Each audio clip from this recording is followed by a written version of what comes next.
He will never again kill or abduct people. But I bet Moriarty has escaped our friends at Scotland Yard. Was that old man Moriarty? I saw him. He sat there for a while, looked at me and didn't say a word. Then he went away with Colonel Moran, talking silently. He left as soon as the noise started outside through the back door. He's brilliant, of course, and this will not be the last we have seen of him. And he's not the only one who has escaped, our friends, as you call them. There's still a harmless-looking fish to fry, and for this we need a very big rod. And we need to move on to Holden's Hall, whereas Grace the Duke already awaits us for the denouement of this case.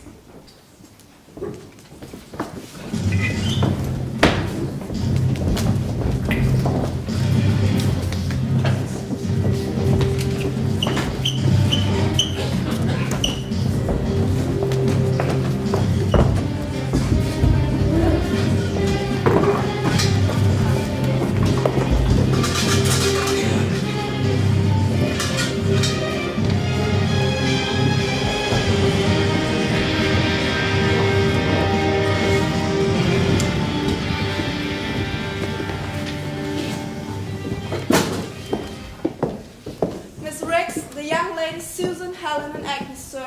Good evening, Miss Riggs. What does that mean?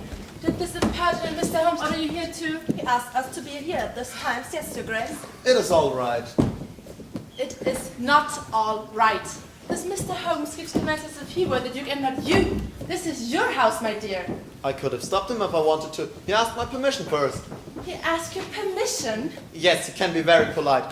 And his influence in certain political circles must not be neglected if I want to return into a high office soon. His influence? Do you know what you have done? I think so. Mr. Holmes, Dr. Watson, Mrs. Norton, and several gentlemen from Scotland Yard, Your Grace. Good evening, Mr. Holmes. I'm glad to see you and your partner well and upright. Thank you, Your Grace. I appreciate my situation very much. I don't. Well, you might not. You are impertinent. In your eyes, I certainly seem impertinent. It must be most inconvenient for you that I'm still alive, while Colonel Moran is dead. The Colonel's dead? Good. One problem in the world less. That's how I see it too. Mr. Holmes, why are we all here? We all are here so that I can tell you all this whole case has been about, beginning long before Lady Margaret was kidnapped. But I believe some things are not for her ears. I'm sure Miss Wilder will be all too happy to keep her company outside. I agree. Please wait outside, my dear. Yes, Papa. At first, I didn't know how deep this would go and how dangerous it would be. For some months, I have been hunting a most dangerous individual who has been building up a highly effective underground organization. Professor Moriarty. Indeed. At first, I didn't know that he was involved in the abduction of Lady Margaret too. But the connection with Colonel Moran made it all too clear that his brilliant mind was behind this too. Who is this professor? His name's not familiar to me. How could it? Although his career has been an extraordinary one, he was a man of good birth and excellent mathematical education. At the age of 21, he wrote a paper upon the binomial theorem, and on the strength of it, he became professor at one of our smaller universities. He had a most brilliant career before him, but his mind turned to crime. I think I said on one of his lectures when I was young at university. That was when I decided that mathematics was not for me. He left the university pretty fast. He went to London where he built up his organization. It was easy because our police was not as well organized then as it is now. Briefly, he worked as an army coach, and he was even once employed by the government with some delicate tasks, until it turned out that he was rather evil. He's a true Napoleon of crime, the organizer of all the crimes that go undetected in London. He sits like a spider in the center of his web. He does little himself, he only plans. But his agents are numerous and splendidly organized, and they are still around tonight, and they are even in this room. What is that, Holmes? Who? This is outrageous. How long do you still have to suffer this insolence? Not very much longer. And what had Lady Margaret to do with it? Lady Margaret, if you allow the chess metaphor, was an innocent pawn. The professor took her to be able to blackmail her father, who had evidently done something to annoy the professor. It seems so. What it was, I only detected when I started my undercover investigations in London after I have left Charlton. What was it, Mr. Holmes? A lot of overpaid rubbish, I presume. Oh, no, Your Grace. Why is it that the Brat's register of English nobility knows only a Christian name, Sylvia, and nothing else about you. Does it matter? Oh, apparently it does. You are Professor Moriarty's only daughter. I met her while traveling the south of France after my first wife's untimely death. She seemed to be from a noble background, orphaned. She had taken on the identity of Lady Sylvia Fife, orphaned daughter of the late Duke of Dumfries. Only when we returned to Holderness Hall, married and seemingly happy, it was revealed to me what her father and his organization expected of me. And what did they expect of you? First, they wanted me to return into active politics, so I could deliver information. At first, they blackmailed you with sex, I presume. It is a shame, but it is true. And when you refused, they threatened your child and kidnapped her. Yes. At this point, I should perhaps clear up the unhappy circumstances which led to the untimely death of Dr. Wagner. When Lady Margaret climbed out of her window and down the tree on Tuesday morning, he saw it from his room's window. A look out of his window made it clear. He quickly put on the most necessary clothes and followed her. But what on earth for, and on a bike? He was a teacher, and she is a little girl from his school. He followed her to bring her back to her house teacher, and he was the only one awake who could do it.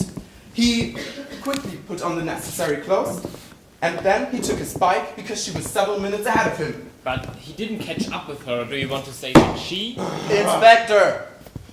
Of course not. It was Miss Evans. How do you know that it wasn't Lady Helen herself? I didn't do it. I was my bed this time. Quiet, bird! The footprints near Dr. Wagner's body clearly prove that it wasn't Lady Helen. You should have examined the shoes at once. Your work was very lax this time, Miss Trade. I've learned my lesson, Mr. Holmes. Now, my theory is that Professor Moriarty's next big coup was connected to Charlton's Ladies' College. How can you say anything so bizarre? Very easily. Evidently, two of your new teachers were his agents. They have both been arrested near Moran Hall. Now, what advantage could an underground organization like this draw out of a place of learning for young English ladies? Well, I couldn't think of one. Or did you want to train his female agents? Close, my dear Watson, close. But these are deep waters. Kidnap and blackmail children from other important families. Too complicated, and it wouldn't work more than once or twice. The parents would cease to send their children to Charlton. I think I'm beginning to see the light. What worked once might work again, and power lies in numbers. Exactly. I still don't get it. Now, if we apply Mr. Holmes' methods correctly, we must eliminate the impossible, and whatever remains, however improbable, must be the truth. One of his favorites. I never got it. We have Moriarty's daughter controlling the Duke, and we have two of his agents as teachers at Charlton. They pick up promising young girls, not stupid riffraff. They train them to stick together in their lacrosse team. They train them to dance and to fence. I still don't see where the profit lies. But Inspector, it's too obvious. Is it? Don't be depressed, Inspector. I'm also a bit slow. I'm not slow. These girls are soon to be presented at court. They will take part in the London season, where the Duke and the Duchess of Holderness will make sure that they land on the lists of other important families. Lists? Lists of acceptable wives and husbands. They will be introduced to every available rich son in the empire, and eventually they will become the wives of those men who will sooner or later be in important positions. What an influence for Moriarty's organization. Do you want to say that these three girls here are hardened criminals and agents of Moriarty's underworld organization? So to speak, sex agents? Of course not, Gregson! Don't be stupid! I'm not stupid, only slow. The three girls didn't know what they were doing. Right, Inspector, you're finally seeing land. Of course, schoolgirls of that age are easily influenced, and it may take some re-education, and perhaps they should not be presented at court this year. But in a year or two, the effects of the brainwashing will be gone. At my school, under my very eyes. How could do any teacher anything like that? They were no real teachers. A true teacher wouldn't do it. So we need to arrest the three girls? Mr. Holmes! I don't think so. If you take good care of them and don't allow them out for the next few days, it will soon wear off. You've heard, Mr. Holmes. You have been very lucky, girls. You will now follow me back to Charlton, where we will have a long, good talk together, and then we will decide about a few measures. There are quite a few things we must change, I think. Yes, Mrs. Riggs.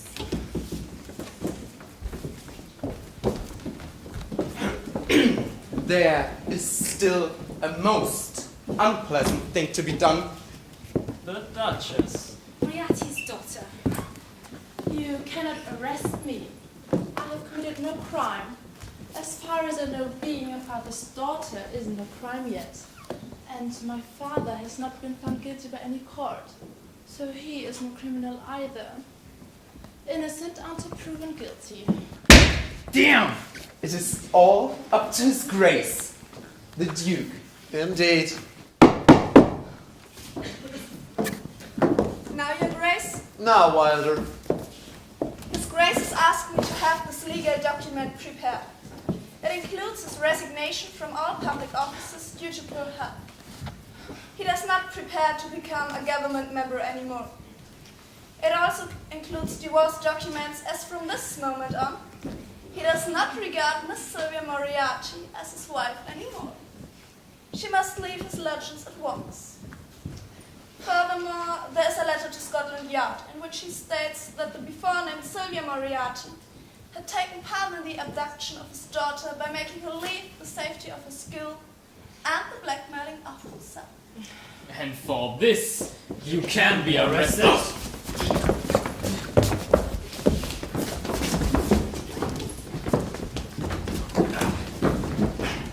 Mr. Holmes, I owe you a lot. Yeah? You will receive the sum offered for the finding and saving of my daughter immediately. So, how does it feel? The hunt is not over yet. Moriarty is still free.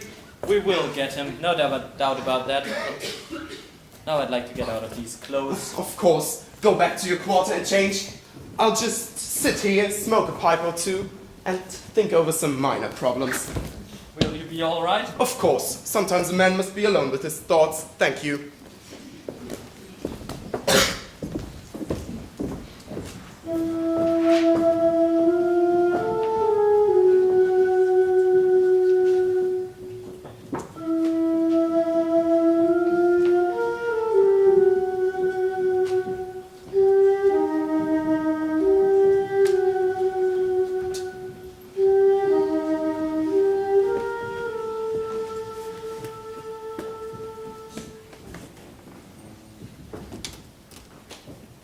Professor, good evening.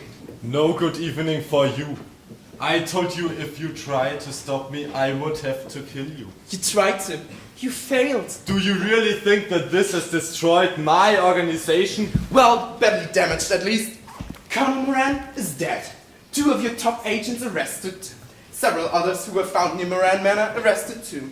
And, of course, we have your beautiful and intelligent daughter. She will grow old in prison, Professor. Oh, Holmes.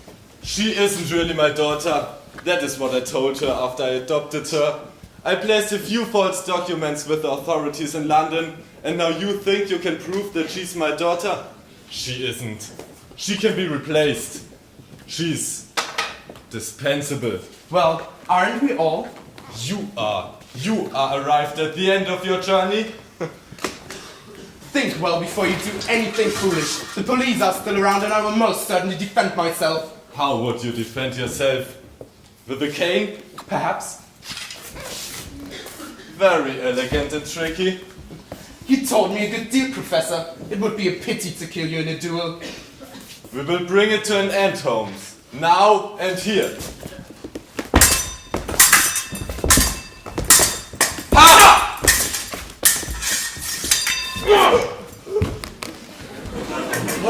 Holmes, you leave me. Of course I did. This is what I call a 100% solution.